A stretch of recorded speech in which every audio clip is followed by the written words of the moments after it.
episode of the Friends of Beauty podcast is sponsored by Buddy Love Delights. Buddy Love Delights is a health and wellness company that specializes in the cannabis infusion of drinks, foods, and desserts. They provide CBD products for clients strictly looking for the healing and medicinal qualities of the hemp plant. Additionally, they also provide THC for clients who desire a top-notch euphoric experience with cannabis. And all I'm gonna say is, you gotta try the lemonades, okay? Buddy Love Delights products are all natural, made with organic ingredients, and most importantly, made with love.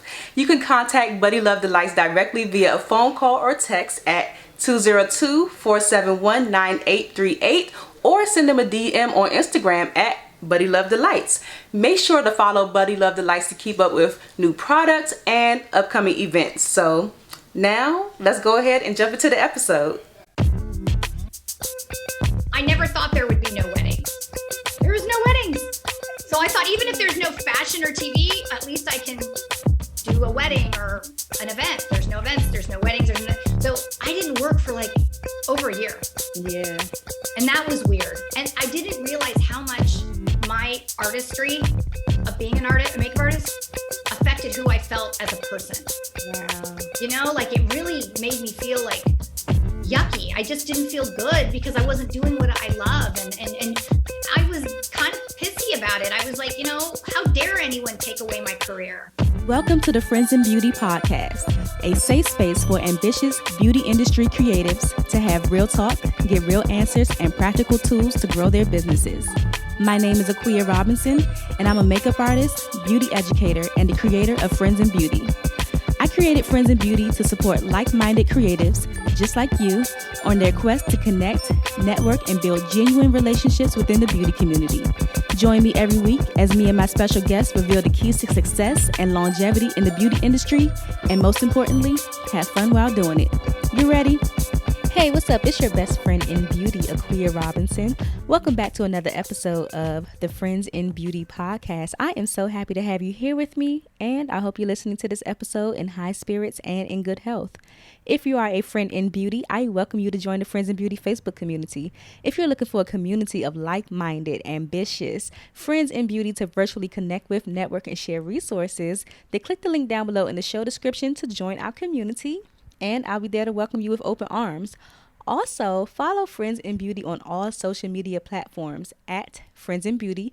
What I like to do is something called the Friends in Beauty Friday feature, where every Friday I spotlight a different friend in beauty and their accomplishments. So no matter how big or small you think it is, I want to shout you out. I want to send you some good vibes. So all you have to do is use the hashtag FIB Friday feature, tag Friends in Beauty on something that you have accomplished, and I'll share it with the community.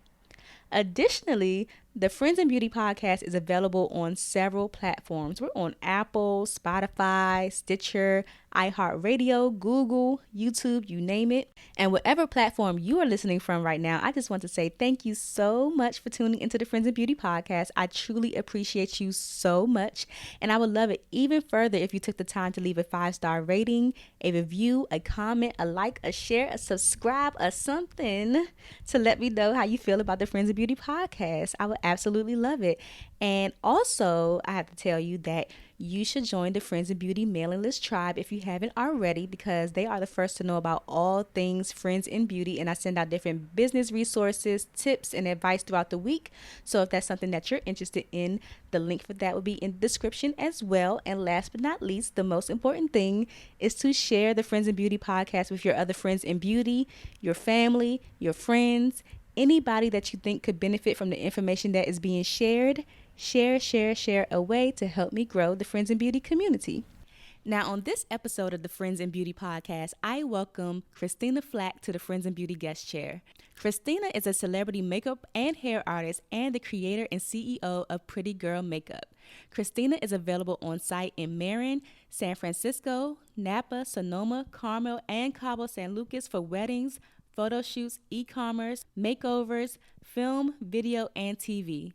Her work is inspired by her love of beauty, fashion, music, and art. Her goal is always to make her client look and feel beautiful on the inside and out.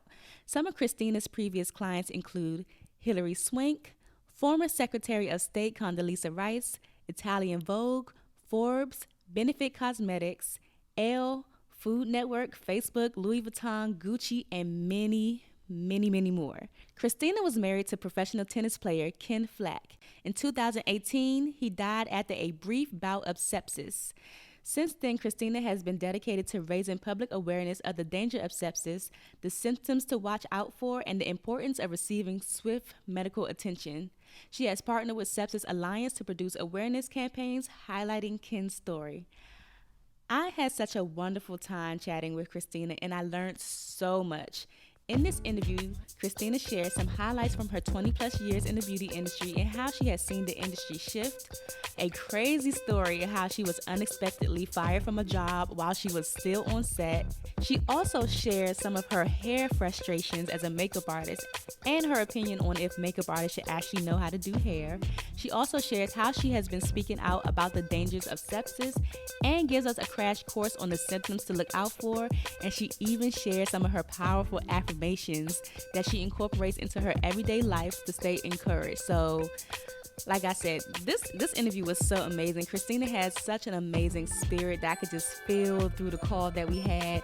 This was so much fun. It was inspiring. It was informative. And despite the trials and tribulations that Christina has been through, you'll hear her story in a bit, she still manages to remain positive and is able to uplift others, and it's truly admirable. Let's go ahead and jump into this chat with Christina Flach, and if you prefer to watch our beautiful faces, then tune in on YouTube, of course. Enjoy. So welcome to the Friends in Beauty podcast, Christina. Well, thank you so much for having me. How are you? Day after Thanksgiving. I'm still thinking about this mac and cheese my niece made. It was... I'm doing good though. Heavenly, I'm sure. How are you doing? I'm great. Good. Digesting as well. I'm very well. Thank you. Yes. Awesome. Well, I'm so excited to have you on the Friends of Beauty podcast. Your clientele list is extensive. Like, I'm so excited to learn more about your business and just dive into everything. But before we get started, I have to ask you some icebreakers just to get us warmed up and friends of the audience. Here we go. Get to know you outside of beauty and stuff. Okay, here we go. So first one, just give us 3 random facts about you. I love to entertain and cook, and I love spoiling people. I am a total nerd. I love to go through bookstores and kind of look around. I love books. Mm-hmm. And what else? I have 5 children. Nice. Yeah. So 5 kids. This is random. What are like the age ranges? Good question. My Melania is 28, Rose is 26, Nikolai is 21, and Ben is 15. Yes. Shout out to the kids. Yes. What do people always tell you that you're good at aside from beauty? Decorating houses. I'm really good at staging houses. What else? I'm good at motivating people to become better versions of themselves. Mm-hmm. I think I'm like a female Tony Robbins. Hey, I love that. I would love to see that, like a female on that type of, because there are like a lot of popular female like motivational speakers and stuff, but on that level, that would be so dope. Well, I don't know if I'm quite that level, but if people think that I can help them, eat better and make healthier choices to look better, I think I am good at that. So. I love that. One question I love asking lately is, and it always stumps people, is like, when is the last time that you did something for the first time? That is such a good question. Okay. Well, I just sold my house a few months ago and I moved into a penthouse by myself.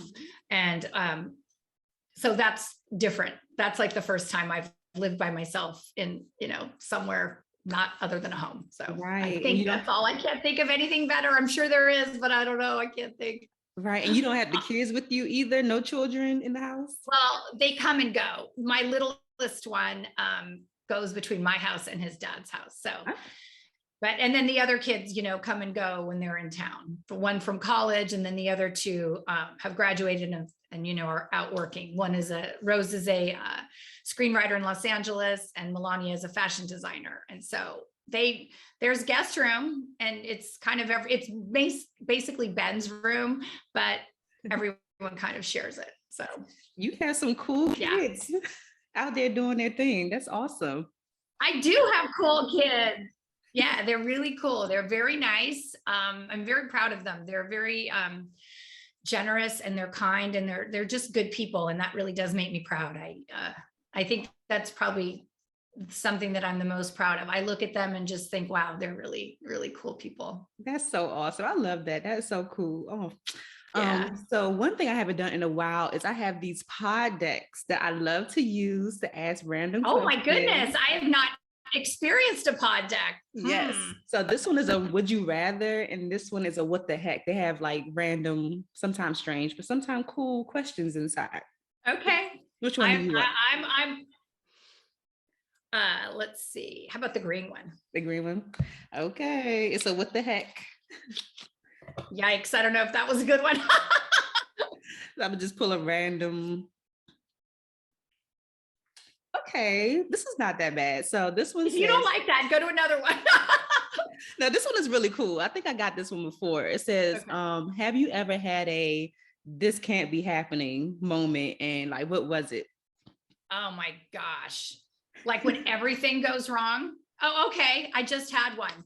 I was in San Francisco on a photo shoot. My car, back windshield of my Audi got bashed in and they took, and I never leave anything in the car, but I happened to leave like the out part of my makeup kit in it and they took it. It was empty. Okay. So it was fine. So the next day I had to go travel to Arizona and my Uber didn't show up at 6 a.m. I'm freaking out. And it's pouring raining. It hasn't rained in California in like 100 years. It's pouring raining. I've got my back windshield bashed out. I'm driving to the airport and I put my plastic yoga mat across the windshield, across the back window and like closed the door on it and left it there for 3 days. And I'm like, I can't believe this is happening. And miraculously, not a drop of water got in. So a yoga mat is very handy. That is a miracle. I'm so sorry that happened. It's a total miracle. It was insane. I was like, oh, I can't believe this is happening at 6 a.m. You might be able to make like a YouTube video on like different hacks you can do with yoga mats. Yeah, exactly. My yoga mat hack. Yeah. Yes. You can lay it out, to prevent rain from coming in your car. Yeah, I like it. Seriously. That is like one of my biggest fears is like leaving like my makeup kit in the car and somebody breaking into my car and taking it, because I'm like, what are you going to do? You don't know what to do with all this makeup. They don't know what to do with it. And you know what it is? Besides it's a bajillion dollars of products, just getting that special brush or that special concealer or whatever cream, can't always find it. It takes so much time to accumulate everything. Yes. So, you burglars, don't steal makeup kits. You're just going to be irritated that you stole it and throw it away. Right. Oh my gosh. So last one, because these are all awesome. All these responses are amazing. If you weren't the CEO of Pretty Girl Makeup, what else could you see yourself, getting into at this moment? Oh my gosh. Well, I'm a makeup artist still, so I do that. So I guess that doesn't count either. So you're thinking of something completely different from that. Even if it's in the beauty industry, but not necessarily like makeup. Okay. Well, I think I would like to be a florist. I love flowers and arranging flowers. So that would be that's my dream fun job. I would love to do that. Yeah. And then maybe being like a motivational coach for athletes and business people. That would be something I think I would enjoy doing. Okay, I love that. Thank you so much for sharing with us. Your kids sound amazing.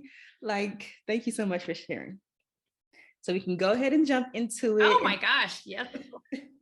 Awesome. So I would love to know, like, who is Christina? Just tell us a little bit about yourself.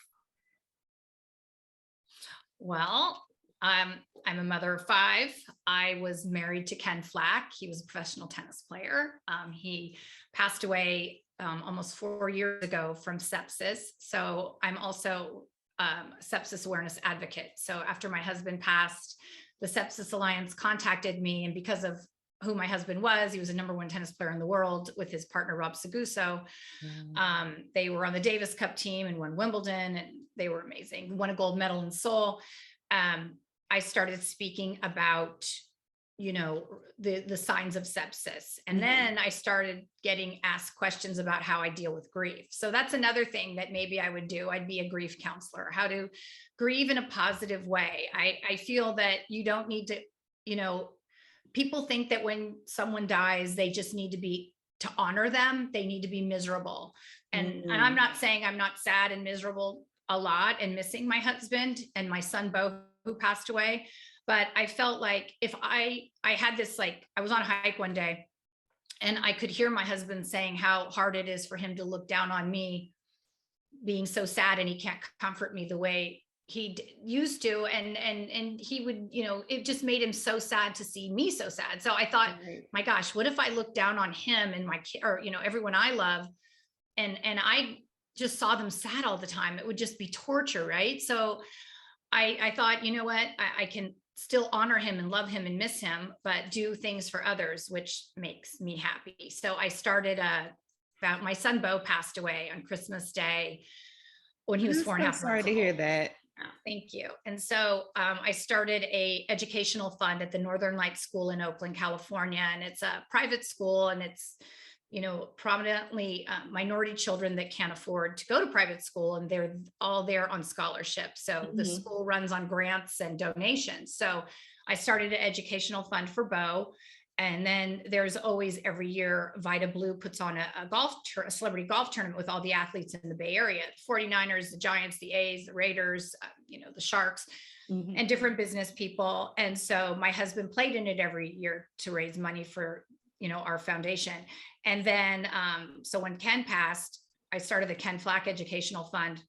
And my son, Ben, Bo's twin, has been going for the last 5 years onto a golf. He's a golfer. All my three of my kids are golfers. And so he has gone onto this hole and raised money for his twin and his dad's foundation. And he's raised over $100,000 in the last 5 years. In October, he raised $36,000.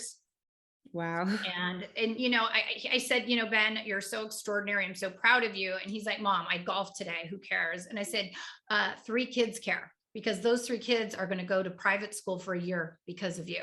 Right. So that changes communities. It changes the world. And I feel like, something that I'm really proud of my children is, like, from a really young age, they have learned to give back and to, be philanthropic and do things for others. Because honestly, part of my grieving process has been making other people happy. That has made this journey of being a widow and a mother easier to go through, I think, because I can see the difference it makes. And I also feel like I want my husband and my son, Bo, to not be forgotten. And so if I can do that and help other people, I think it's great. And my friend Lisa Zimmer and she's the principal at the Edna McGuire School in Mill Valley. And there was this, like, abandoned garden there. There were fruit trees, and we raised a bunch of money. And it's an outdoor classroom called the Bo Friedman Outdoor Classroom. And there's all these, little garden areas that the kids, and an outdoor classroom and kitchen. So these kids grow and plant seeds and watch them grow, and then they learn to cook with it. And I feel like my passions are food and education. And I feel that, kids learning from an early age to, eat things that they normally don't eat, like, seeing a carrot or lettuce, they're more inclined to do it since they grew it or they cooked with it. So that's very a big passion for me. Wow. So we definitely have a lot to unpack because I just learned so much about you in, like, that short amount of time. Again, I don't like to say sorry for your loss, but it's very unfortunate that you lost your child and your husband. And I know, like, the grief process is a tricky one. Yes. So I definitely, like, commend you for, trying a different perspective of grieving and, like, just speaking out about it, and, like, all of the amazing things that your family is doing to honor them is amazing. Thank you so much. Fantastic. I appreciate that. I think one thing that we don't talk about a lot is grief, for sure, because we all go through it and everything. But I was going to come back to it later, but I would love to know, since you brought it up, like, what are ways that you can grieve, like, gracefully without, just locking yourself in the room for like a whole year and just locking people away and not wanting to communicate. There's so many things that people go through, but what can you do Right. to, you know, make it a more not enjoyable experience, but kind of ease the process? Or a more productive experience. Yeah. Well, first of all, you know, you don't ever get over someone passing. You just learn to manage the grief. And time does heal. It softens things. It still hurts and it's there, but I just feel like I remember like right when both my husband and my son passed away, like, you know, when my son passed away, it was so horrific for my entire family. And my kid's dad and I ended up getting divorced, and it was just awful. He and I are very close still. We're still a family. And he and my husband were very good friends, and they co-parented. We all three co-parented really beautifully. And it was like, I think some of the things that I would encourage people to do when they are at the beginnings of the grieving process are, you know, don't get too tired, don't get too hungry, don't get too thirsty, you know, make sure you get out and exercise. And, you know, it's fine. You're going to go through all these different emotions of, oh, you think you're better, but then it hits you again. And something random will trigger you. You'll hear a song, or you'll see a bird or something, or you'll smell something. It's so strange. And, you know, I think if you can I just knew that when my husband died, how hard it was for me after my son had passed, that I really had to keep it together for my kids and my business partner and, you know, all the things that I do. And so I just got incredibly even more disciplined. I prayed more, I meditated, you know, I worked out like twice a day. And it didn't even have to be a big workout. It could be like a hike or a walk, or I would ride my horse, or I would, you know, I would do something, but I just knew that I really had to take care of myself. And I have this energy healer, Diane, that I work with in Canada, she's amazing. And she always, you know, tells me, you can't give an orange unless you have a basket of oranges to give. So it really is important to take care of oneself, to be a better person, to give back to others. So that would be my advice to people. Yeah. Thank you so much for sharing that. I love it. I would love to jump into your journey as a makeup artist, because I do want to learn more about the sepsis awareness a little bit later. But I would love to know like how your journey as a makeup artist began. Like, what was that like?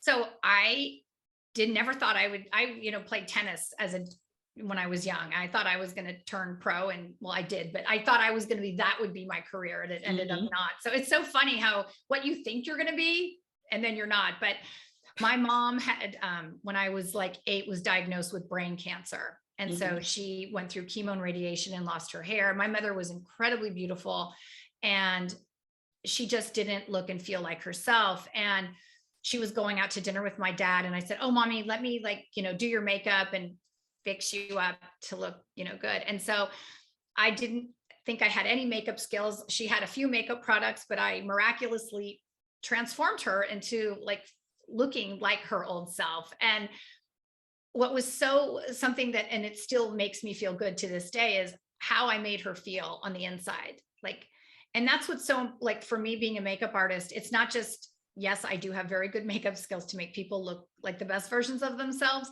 but making them feel good. Like sometimes a client will come in and they're stressed out, and I will get aromatherapy oils and massage their hand. And, you know, sometimes they want quiet. Sometimes they want to tell me something. Sometimes they want to hear about my life.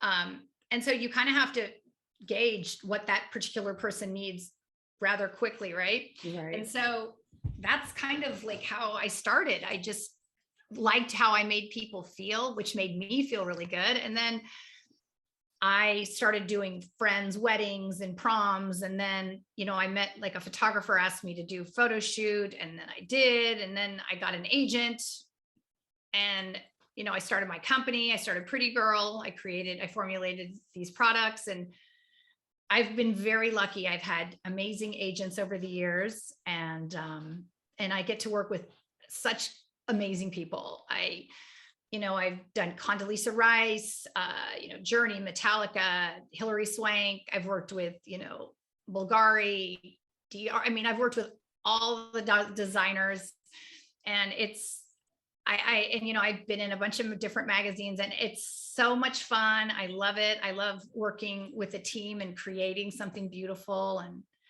it's always fun because you're in a different place all the time, and you're meeting different people. And then sometimes you get to work with the same people again, which is always fun. Mm-hmm. And no one day is the same when you're like in this industry. No. And then, on days that I don't have a shoot, like today, I get to do podcast, or I'm working on my company, or today's Black Friday. So we're doing all that. And so it's, I like having it. I don't get bored or stale with anything because, doing these photo shoots is physically and emotionally exhausting, as you know. And so I really enjoy a day like today where I can, be in my office, light my candles, have my tea, and chat with you. Like, this is like nice. Right. Yes. So yeah, it's fun. You said a couple of things that I really loved. One was just kind of like gauging your clients' energy, because I do that a lot too. I'll talk to you. If you talk to me, I'm going to talk back. But sometimes you notice that they just sit there, and I'm like, I'll ask like little questions first just to see if they're going to keep. I'm like, okay, they want quiet, or like you said, taking the aromatherapy oils to relax them. Those special touches. I love that. Yes. I rub their hands, and my clients call them hand jobs, and I'm like, hey, that doesn't sound so good. These hand jobs. Can I get a hand job? Like, let's call them a hand massage. Yeah. So I usually start with, so how's your day going?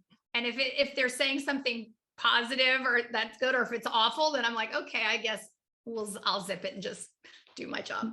So, right.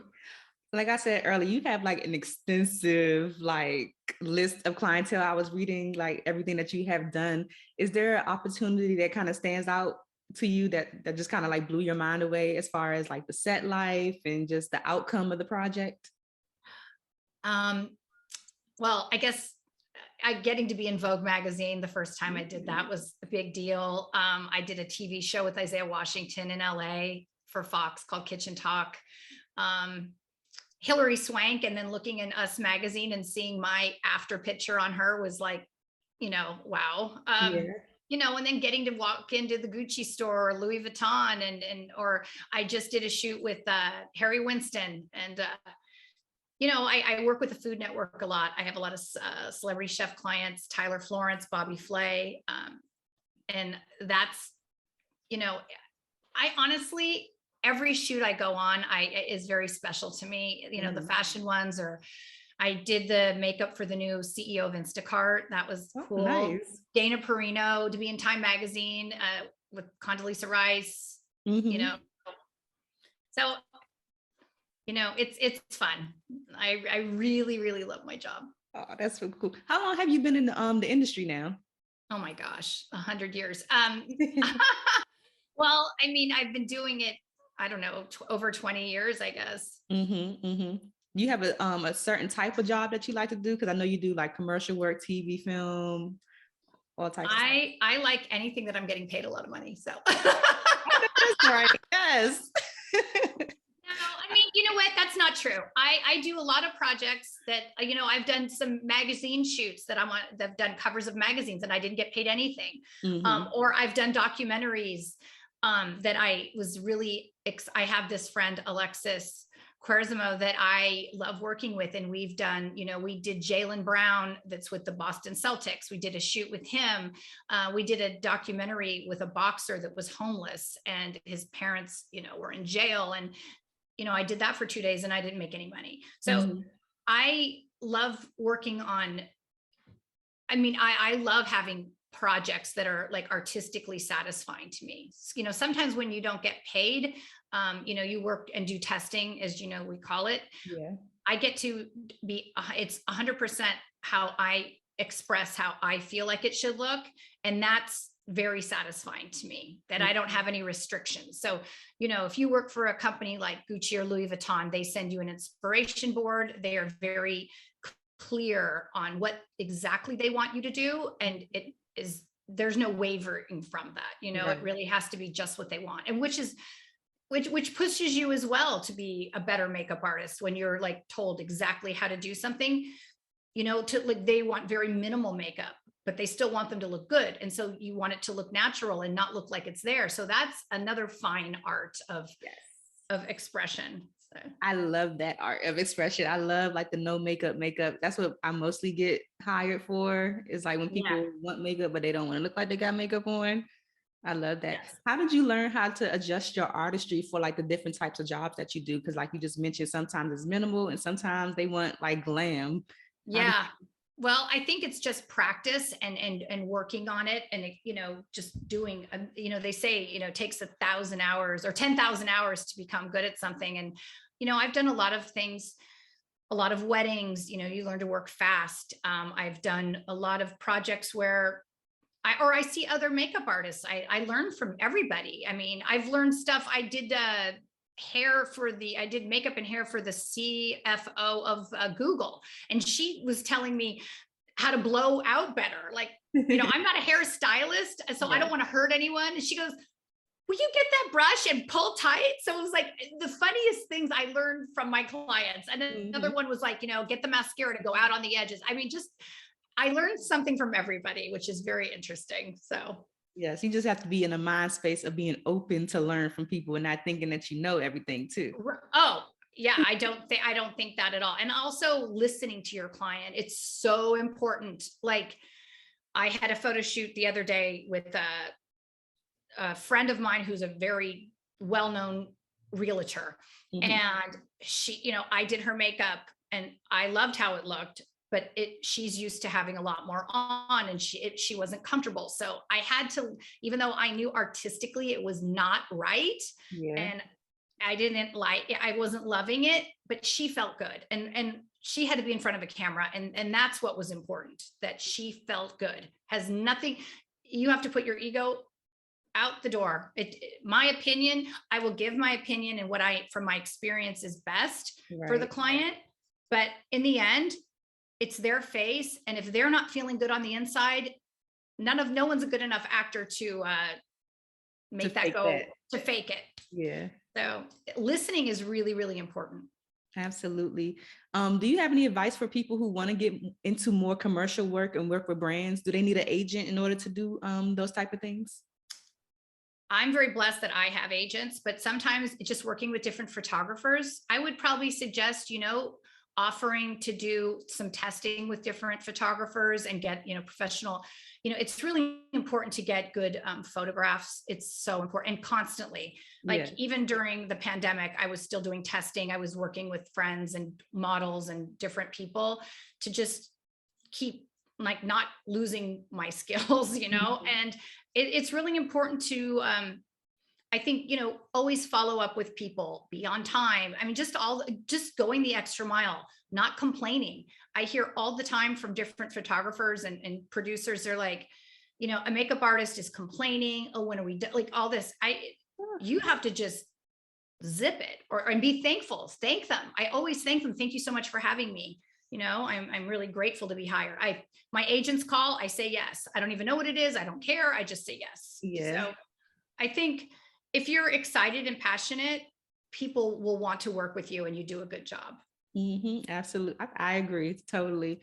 Do you think that makeup artists, do you think that we should absolutely, I can't get my words out. Do you think that us as makeup artists, we absolutely have to know how to do light hair? Because you just mentioned like your client guiding you. I had a job the other day and I was told, oh, you're just gonna have to like bump the ends, like you're not gonna have to do anything crazy. And I was like, I just want to do the makeup. Why'd I gotta touch her hair? Okay, it's so funny. So the first agent I got signed with Ford New York, which was like a monstrous deal.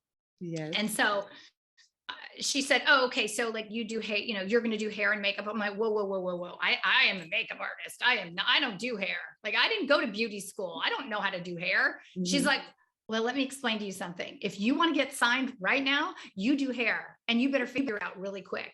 And so, I didn't go to beauty school. I don't want to go to beauty school. I don't want to color or cut or do anything, but I do know how to make hair look good. And so it's so funny. My agent called one day and said, oh my God, you're going to be in Elle magazine. And I'm like, oh my God, yay. They're like, yeah, you're going to do the hair. I'm like, I don't do hair. And my agent at the time, Al, was laughing. He goes, I know, I told them you were awful at it, but they like your book and you're doing hair. So I had 8 pages in Elle magazine doing hair. Wow. Not even for makeup. It was hair. No. And I, it's so funny, like, but it's pushed me to be a better, makeup artist. And you just have to, it's part of the deal. I don't, and here's another thing I've learned with hair. You will never win. So, okay. Hair is always going to win. Always. So I had a model. This is another thing drives me crazy. I did this shoot with Harry Winston, and they had this girl that was like, she was like, part African-American and part Puerto Rican. She had all this hair, right? And you're like, oh yeah, we want it sleek and straight. I go, why do you hire this girl? Her hair, I worked on it 2 hours, blew it out, flat ironed it. Like, and I just said, you guys, I've done everything I can do. Her hair, her hair is not capable of this. So hair is very frustrating. I'm sure, because I can control makeup. Hair, there's no controlling it. And and I just say, I'm not going to win. So I try to, what I think I've learned to do with hair is work with whatever the hair is and make it look like the best it can look. But it's frustrating. The only time I've gotten fired from a job, and I couldn't even believe this, it was on April Fool's.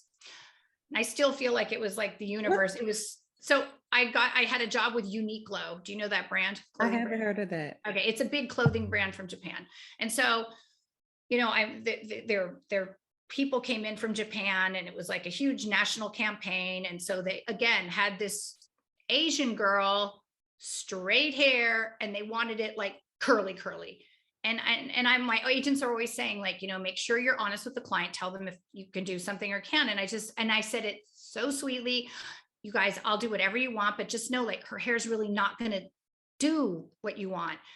And I said it so nice. And I said, oh, but I'll do it. Right. So anyway, an hour later, my agent calls and goes, what's going on there? And I said, nothing, everything's going great. Photographer's happy. He's good. And he's like, they're firing you. And I thought it was April Fool's. I'm like, oh, very funny. Like, leave me alone. He's like, I'm not kidding. They say you're argumentative and combative. And I'm like, wow. I started crying. I ran to the photographer. I'm like, you have to talk to my agent. Cause I thought I was going to get like kicked out of my agency. Yeah. And the photographer was like, she's done great. Like, she's done nothing wrong. So this was just a different experience with these people that were from Japan, where in their culture, if you don't agree with them, they find you combative. And I'm like, well, I wish someone would have told me that. I would have just nodded my head and said yes. So that was like my most awful experience on set. I wanted to die. I went home, I was devastated. And so my husband, Ken, was so funny. I called him and I'm crying, and he's like, well, because he's been to Japan all these different times. He's like, well, of course your Russian ass got into trouble. They don't want to hear anyone with an opinion. And I'm like, why didn't you tell me? I honestly, I couldn't have been any nicer. So that was my worst experience ever. That is I've never even heard a story like that before. I'm sure it happens a lot, but like, you got fired while you were on the set. And you had no clue that it was a problem. No, and I told the producer person, I said, I really wished you would have come up to me and at least given me a warning, or at least told me, when you're dealing with these clients, do this. It was so unfair, but it really did teach me a lesson on like being extra careful when you're handling clients with kid gloves. So I always ask my agents, what do I need to know about these people? Are they difficult? Yeah. But most of the time, and my agent did tell me this on the way home, and I remember exactly where I was in San Francisco on Lombard Street. I remember him saying, look, 99.9% of your clients absolutely love you, and you were due a bad one. It was just, it was time. It was time. And I'm like, I don't want a bad client. I don't want an unhappy client. So yeah, every now and then something happens just to shake you up a little bit. Like, hold up, wait, what is going on here? Like in hindsight, because you can't make everybody happy, but in hindsight, like, is there anything that you would have done differently? Like at that clobbered you back down to earth.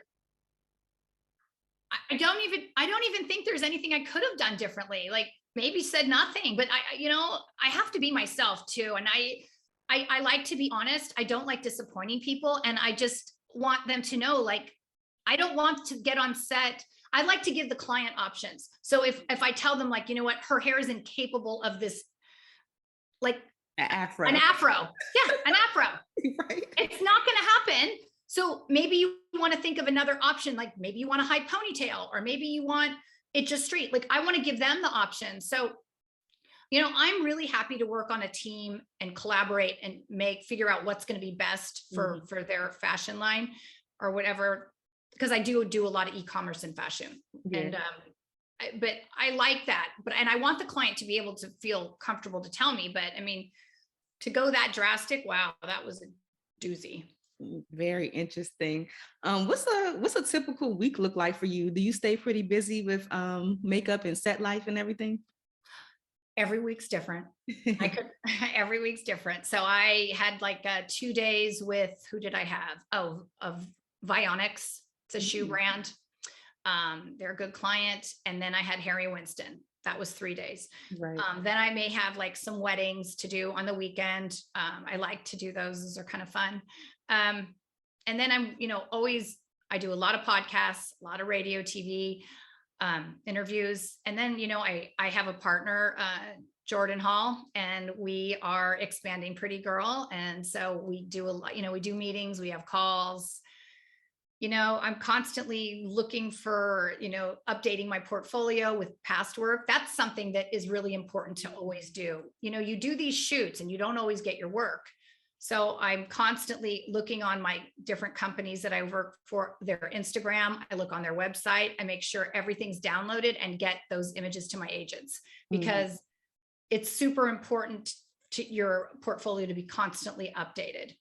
And, updating your Instagram, which is annoying, and you have to put in a stories, you need to put in something in things. So it's constant. It's really, you have to learn all these different algorithms that change. Like Instagram likes videos, so I had to learn to turn like 5 photographs into a video to get it to work. And I'm sure you get this as well. I do get a lot of work from my Instagram. I've gotten hired from a company called Boys and Arrows.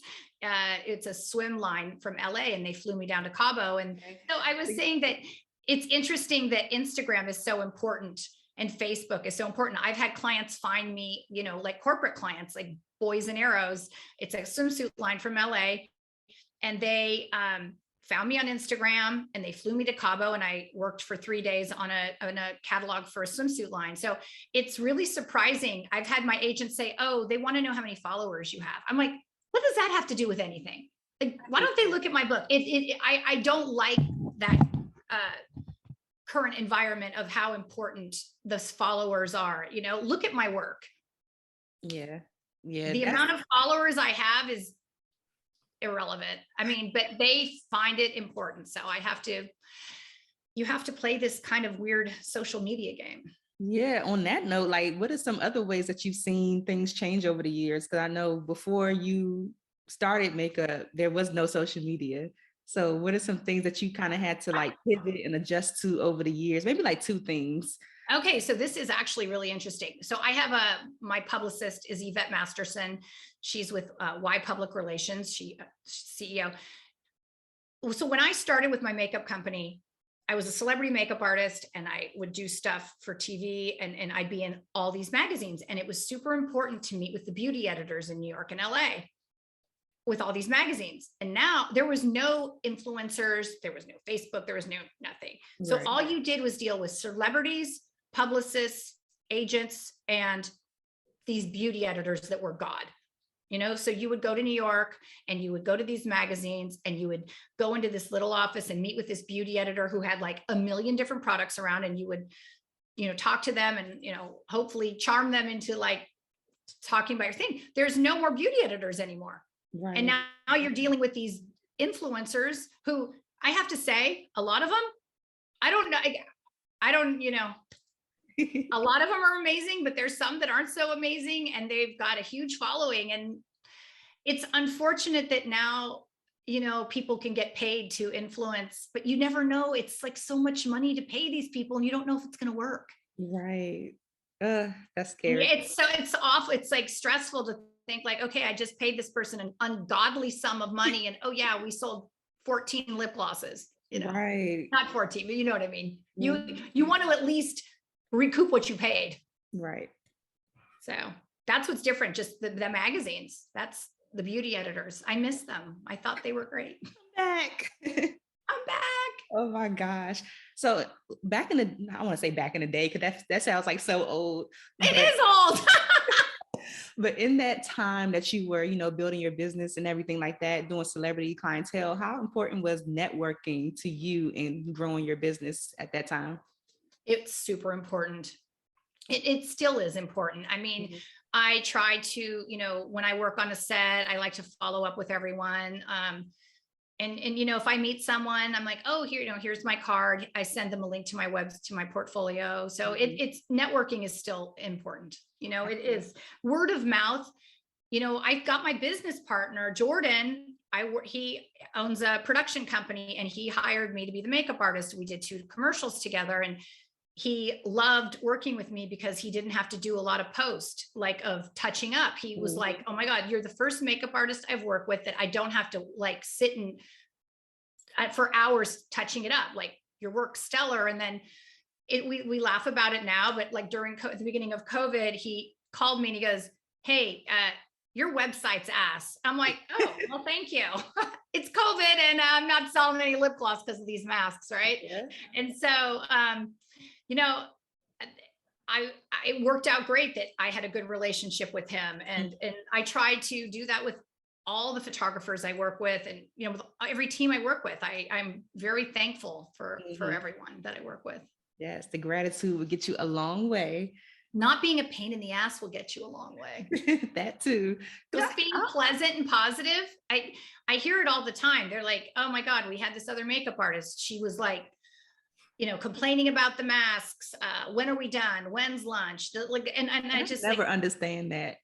No, when people get on set and it's maybe because I've had all these kids. Yeah, I've had all these kids. I'm used to not counting, right? Everyone else is more important than me. So I guess like I'm to me being on a set's easier than dealing with like, a bunch of little kids. So Right. How did the pandemic, how did the pandemic either help your business or did it set you back? It definitely set us back. Well, and it set back both my career. I've always had like, okay, I'm a makeup artist I have pretty girls. So it's like, if one's not working, the other one is. And then during the pandemic, I had finished the TV show with Isaiah Washington. I came home from LA and then this thing happened. And then, I work for Fox a lot. And so I was still like on call for them. And I'm like, I'll go wherever you want. Right. I'll put on a mask. I don't care. So it was so weird. There were and then I never thought there would be no weddings. There was no weddings. So I thought even if there's no fashion or TV, at least I can do a wedding or an event. There's no events. There's no weddings. So I didn't work for like over a year.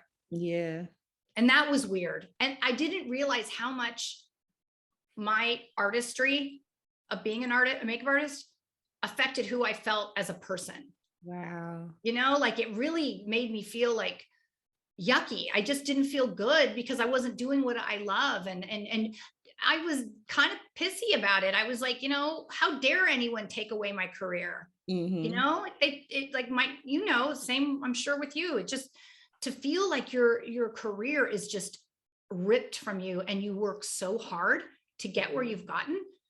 And thank God now things are getting better and companies are hiring again and I'm working again. And so that feels really good because I almost feel like, now I know how actors feel when they're like, they don't have a gig. I don't have a gig. Like you have no self-esteem.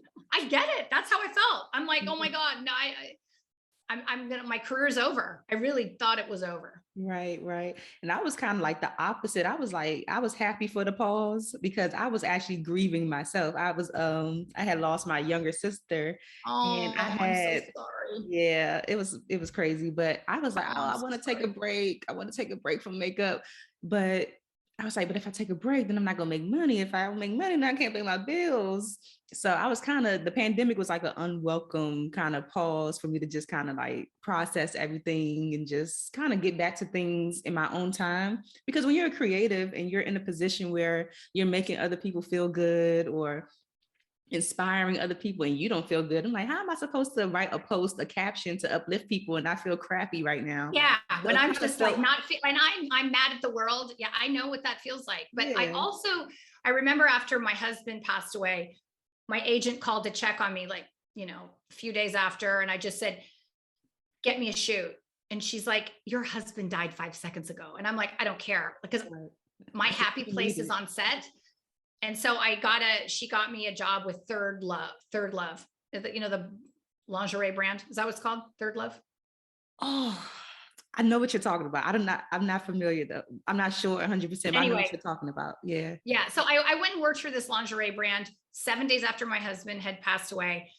And I thought, oh, I'm going to feel so much better. I was a mess. I was like, I started crying. I was like, and I don't do that on set. I was just really depressed. And I have this other client, Mark and Graham. They're they're like a Williams Sonoma for monogram things. And they're so kind to me. And I had worked for them for years. And then my husband passed, and, I was just very quiet. I wasn't like my normal self. I just kind of did my thing and went back to my area. And then I remember this song coming on. They always played music really loud, called Chills. And I'm like, I go, I like that song. And they're like, keep playing it. She's happy. So they kept playing the song all day long. I love that. Yeah. It was great to have people around you that support you in that way though. Like 100%. Yeah. Yeah. So tell us a little bit about Pretty Girl Makeup. Like, when did you launch, and like what kind of plans do you have for expansion with your partner?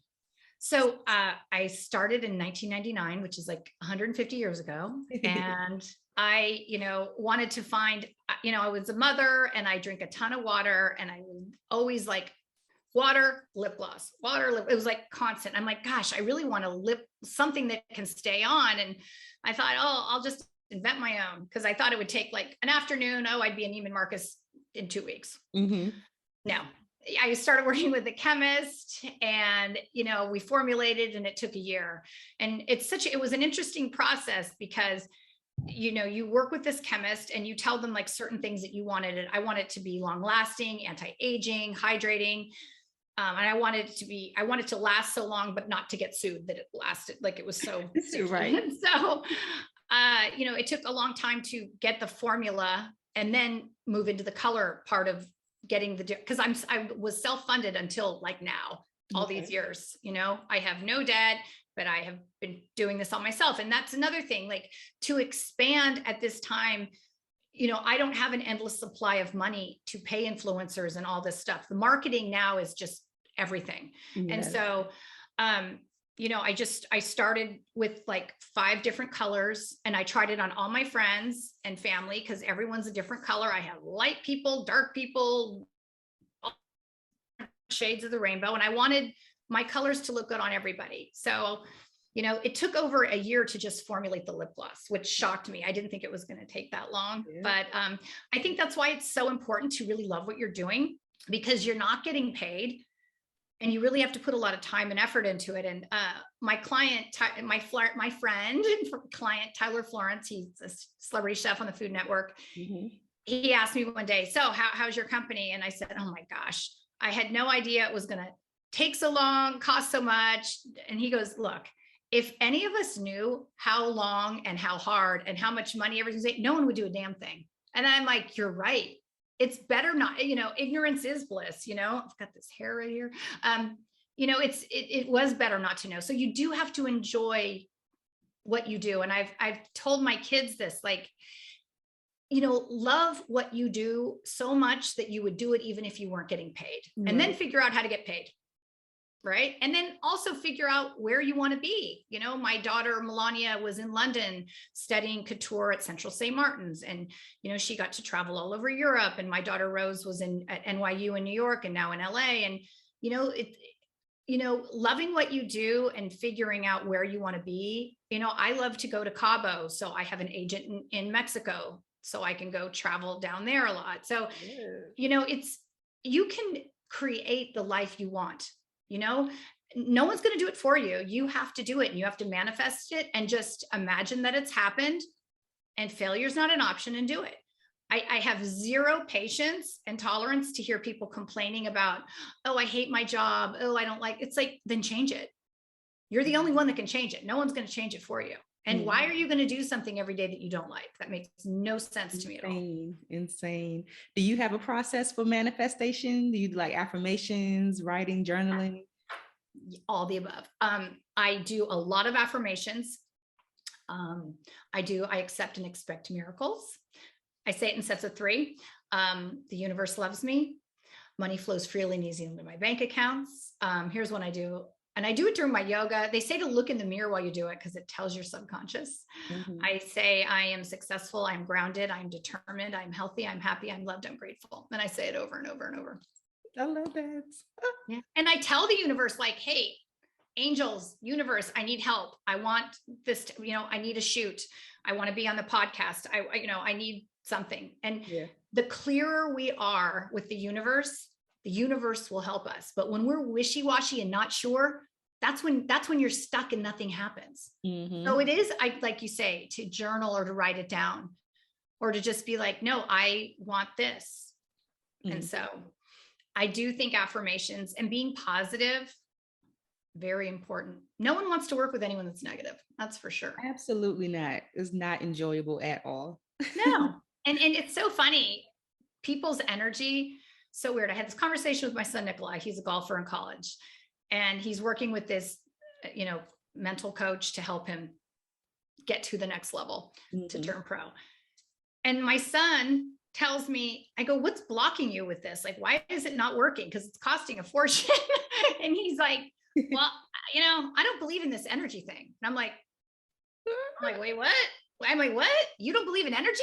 He's like, no, I think it's a crock of crap. And I'm like, child, how did I raise you? How did I raise you? I'm all about energy. I'm all about I'm like, Nikolai, your way is not working. So why don't you try, come to the light, to the light and try towards the energy. He's too analytical. Like so anyway, but that's part of his lesson. He'll learn. Absolutely. Oh, he'll learn for sure. He'll learn. I'm like, oh, you dumb boy, but whatever.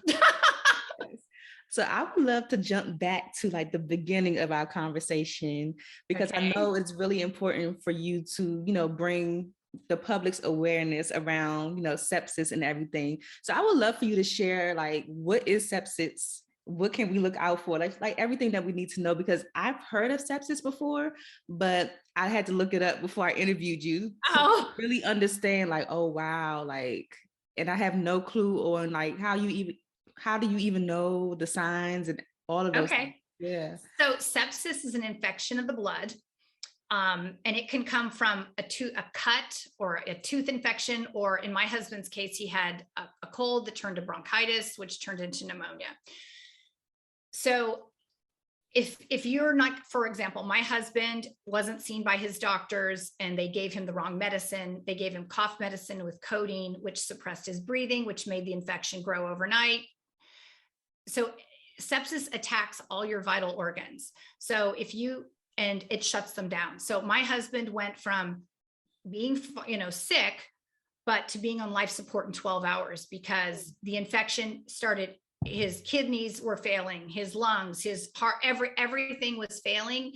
And then when all of your organs fail, it turns your feet, your hands, and your feet, your limbs black. Yeah. So when I said to the doctors, like, when is the discoloration going to go away? Because I didn't want to say I was in denial. They're like, well, if he survives, we're going to have to amputate his arms and legs. Right. Like if my husband couldn't drink a beer and play golf, I didn't even know what was going to happen. He'd find a way to kill me with his teeth. I don't even know, but so it was awful. So anyway, my husband got, died in 4 straight days and he was on life support. And, he was an amazing father and husband and friend. He was an amazing man. And I think with sepsis, it's not one of those things that you can go, oh, I'll call the doctor in the morning and see how I feel. No, if you have any of the signs, which are the following, you can go to the sepsis.org website, and there's like a little diagram that says time. And what time is, T is for temperature. You can be either very hot or very cold. I is for infection at some form of your body, a cut, a cold, something. M is for mental decline. It's kind of hard to rouse them. They're kind of foggy. And then E is for excruciating pain. You feel like you're going to die. You know how you say, like, oh my God, I think I'm going to die, because you actually are dying. Wow. You're in so much pain. So if you have any of those signs, rush to the emergency, get a blood test. And that's the other thing. You have to be your own advocate. If you don't feel like, I met a woman who's now she's like my sister. She saw an interview that I had done. She thought her husband had sepsis. She sent me a note on Facebook, which I never checked, but thank God I did. And I said, go to the hospital and get a blood test. And so she called me from the hospital. She's like, well, they say they don't think he has it. And I'm like, demand it. You have to, I never questioned doctors before. I would be like, oh, whatever they say. But now after this experience with my husband, I'm like, oh, hell no. Like, no, that's not right. Or I don't feel like. You really have to listen to your body. I can't tell you how important it is. If you feel like not the way you normally feel, go to the doctor and just check. Right. If something's not right, you're not eliminating properly, or you have fever, you can't, it's better to be safe than sorry. Absolutely. Absolutely. Oh my gosh. Thank you for sharing that with us. I'm like, I'm going to be time. Yeah. And you know what? People hearing this, you just organically have a conversation. Like, you see some friends like, hey, do you know what sepsis is? And most of the time they say no. And then you just share these things, these symptoms, and hopefully I don't want anyone to, I just don't want anyone to lose their person, because they weren't informed. Ken and I had no idea what sepsis was. And so, I want people to know, you can't wait. It's not a cold. It's not going to get better without an IV antibiotic. It's totally curable if you're seen. There's President Clinton just had it. Whoopi Goldberg's had it and survived. I mean, it's 250,000 people die a year from sepsis. I mean, and no one seems to know about it. Right. No one's talking about it at all. No. But we definitely talking about the coronavirus. I'm so tired of talking about that coronavirus. I know. I'm like, please go away. I'm done with it. Enough's enough. Yes, but I definitely appreciate you bringing awareness to sepsis. It's unfortunate the reason why you have to do it. It's always like, I know for me, I'm always trying to find like the lesson or like the meaning behind certain things. So unfortunately, like your husband, passing away is the reason why you had to speak about it, but it's going to save so many other lives, hopefully, when they get this information, for sure. Absolutely. It's so funny. I've learned that, everything is a blessing. We just don't always know as to why. And sometimes we find out in a week, a month, a year, or maybe we don't find out in this lifetime, but we just have to trust the universe is watching out for us. I wish my husband, was still here. I miss him every minute of the day. He was so funny. Oh my God. He could make me laugh so hard. Aww. Yeah. There in spirit. But you know what? I've had to learn to, I wanted 1,000,000 years with him, and I just have to be grateful for the time I had. Yeah. And it's, I used to always tell him, like, I just want time with you. I just didn't get enough time, unfortunately. Yeah, absolutely. Oh my gosh. This has been great, Christina. Oh my God. What are you working on your legacy to be when I'm grown up? Yes. I want all children to be able to be properly fed and educated. And I would like world peace. I would like everyone to be happy and love each other and just, make the world a positive. I think life is so amazing and fantastic and beautiful. I just wish everyone could look at it, be a little bit more positive and be grateful for what we have and not for what we don't have. Absolutely. Anything coming up next for you? Let's see. Oh, I'm doing a shoot with People magazine next week. Okay. And I'm, it's Black Friday. So for the next few days, everything's 50% off on our website with the discount code PRETTY. And, we're going to be expanding our line with skincare and hair, and the makeup line, expanding it. So that's exciting. And I'm hoping to keep doing more shoots and raising money to help others. Absolutely. I love it. Oh my gosh. Thank you so much for sharing with us. You have such a fabulous life, like from the outside looking in. She rides horses. She does all these shoots with these kids, like the Audi. Thank you. I love it. But before you go, I have to ask you the Friends rapid fire questions. Okay, go. Wait, let me right. have a sip of tea. I'm scared. Oh, you're good. You're gonna do amazing. So whatever comes to your mind first, just let it out. Okay, here we go. All right. So the first one is, what are the top 3 keys to your success so far? Determination, hard work, and being prepared, being good at what I do, and always trying to be better at it. I don't think I don't want to get stagnant. I'm always trying to, for example, I met this other makeup artist on this shoot, and she was showing me, I love seeing other makeup artists' kits. Like, oh, what do you have in there? Yeah. So it inspired me. I revamped my kit, got a new one. I just, you just need to keep things fresh and clean and inspired. Yes, I love it. How do you measure your success? Probably I measure my success on accomplishments. So, magazines I'm in, campaigns I'm in, TV I'm in, that my work is in. That is what, different clients calling me, getting a call from, a fashion house or something that has seen my work and loves it, or, or working with someone that's never worn makeup and I make them look like something they never thought they could look like. So that is very satisfying to me. I love that. What's the best advice you've ever received? Don't give up. Period. Yeah, don't give up. Failure is not an option.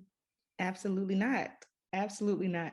What advice can you give to another, I guess, makeup artist who is they've been in the game, they've been in the industry for some time, but they're really not seeing the results that they want to see in their business? Like, what kind of advice would you give to them, seeing as though, we are in control of, our lives?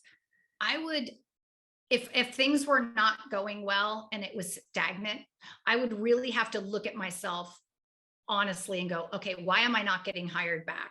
Why am I not working? Is my makeup kit not super clean? Am I not following up? Am I not punctual? There's different or I would talk to other makeup artists. What are you doing? Or what do you see I would ask my agents, why am I not getting booked?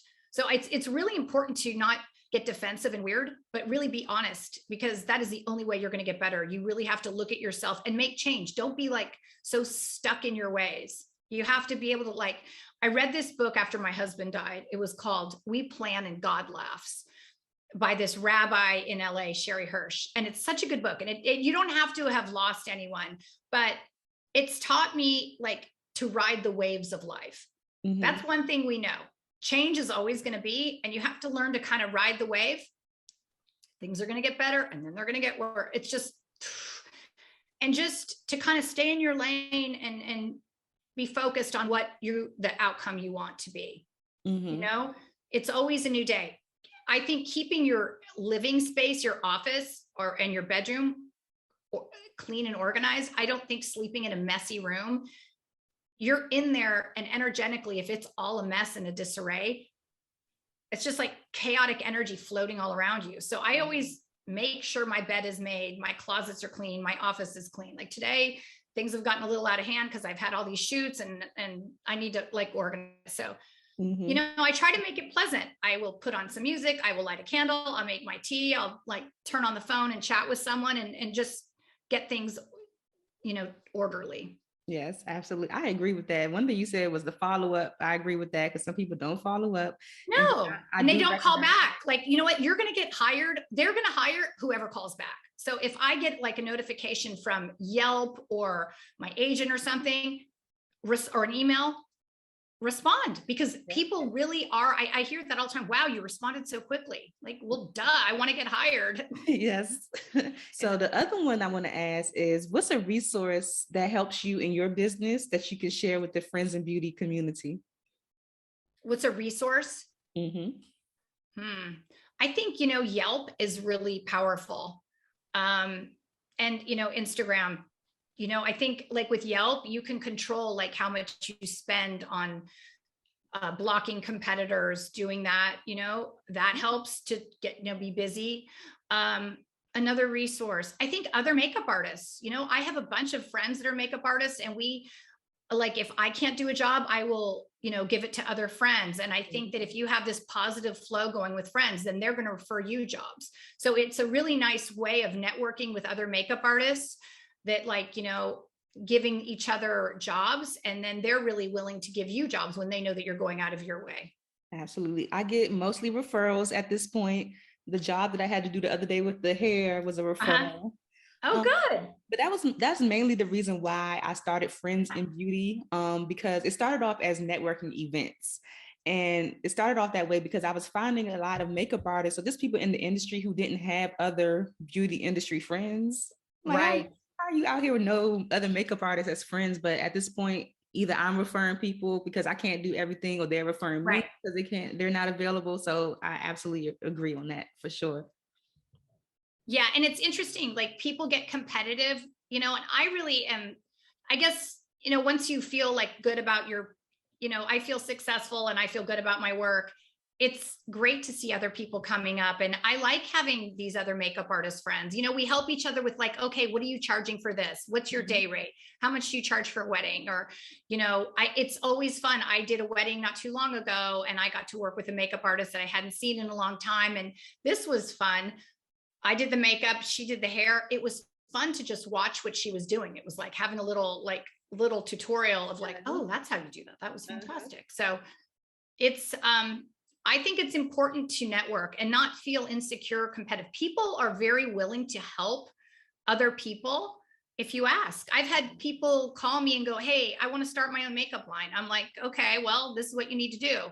I warn them, it's an endless supply of money and time. So just know that. I'm not discouraging you. I just want you to know what the reality is. Right. It's not just like, oh yeah, I'm in a store and I've got people buying it or creating it. Mm-hmm, absolutely. So the last one, the easiest one, I want you to fill in the blank and say, my name is blank, and the key to longevity and success is whatever you think it is. Okay. My name is Christina Flach, and I think the key to longevity is love, happiness, and determination.